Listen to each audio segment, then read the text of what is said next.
God dag og velkommen til Afsætningshjulet. Dagens gæst er en gæst, jeg glæder mig meget til. Giv en stor hånd til den henrivende Line Pedersen. Velkommen til, Line. Tak. Er du klar til Afsætningshjulet? Jeg er helt klar. Vi går i gang med det samme så. Er du klar til det første spil? Ja. Så kører vi.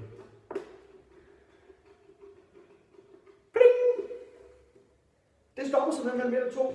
Det betyder 1,5 linje. Og der har vi et specielt spørgsmål med de halve linjer.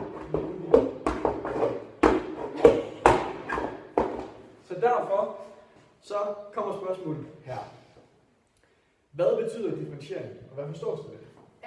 Altså det betyder, at du har et produkt, som skal adskille sig fra andre. Altså på en måde at være sådan unik.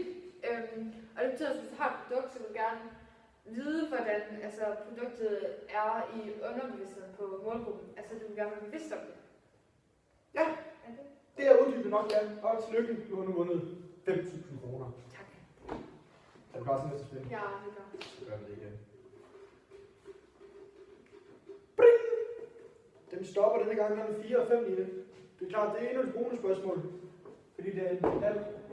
Så bonusspørgsmålet det er, hvilke 4 overordnede kategorier kan en virksomhed anvende? Jeg mener, at det er noget med image, noget med den andre for at se produktet. Så har vi noget service. Vi har noget personale. Ja. Og noget, altså det produktet, hvordan Det er klart. det er. Det er klart. Det var de 4. Og det er fuldstændig ret i. Ja. Vi prøver igen, så vi tager et nyt spil. Det er spændende. Det er rigtigt, jeg glæder mig, jeg er helt opgørt. Mellem 11 og 12, det er jo helt vildt med de bonusspørgsmål, det er nok. Jamen, vi tager et bonusspørgsmål til. Og det er, hvad er et positioneringskort?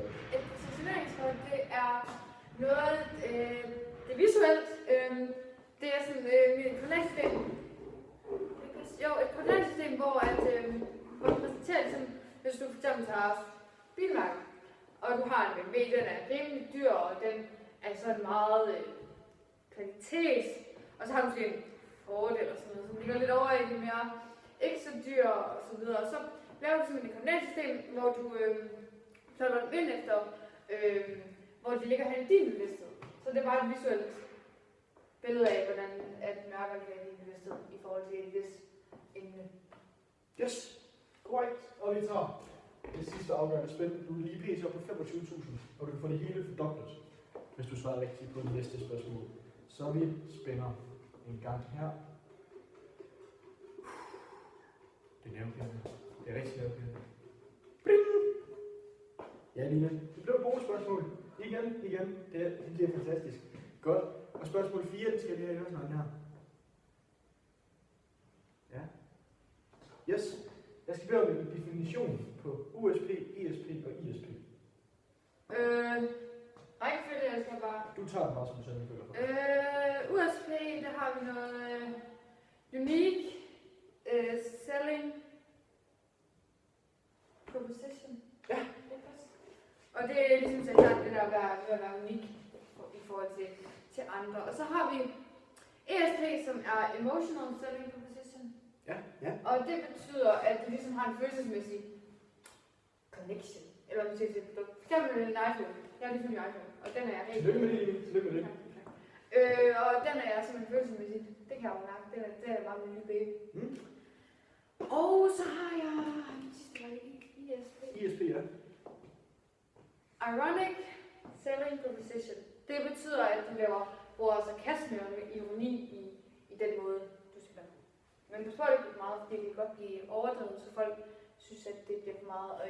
Og du kan også nemt komme til at fokus væk fra den budskab og det produkt, som du gerne vil. Det skal du passe på med at bruge, men det er umiddelbart lige det, jeg tror, det er. Nå, jamen så er det jo spændende at se, om det er en check på 0 kroner eller 50.000, du får i hånden nu. Skriver vi lige til dig her, så får vi at se, hvad det bliver. Er du klar? Ja.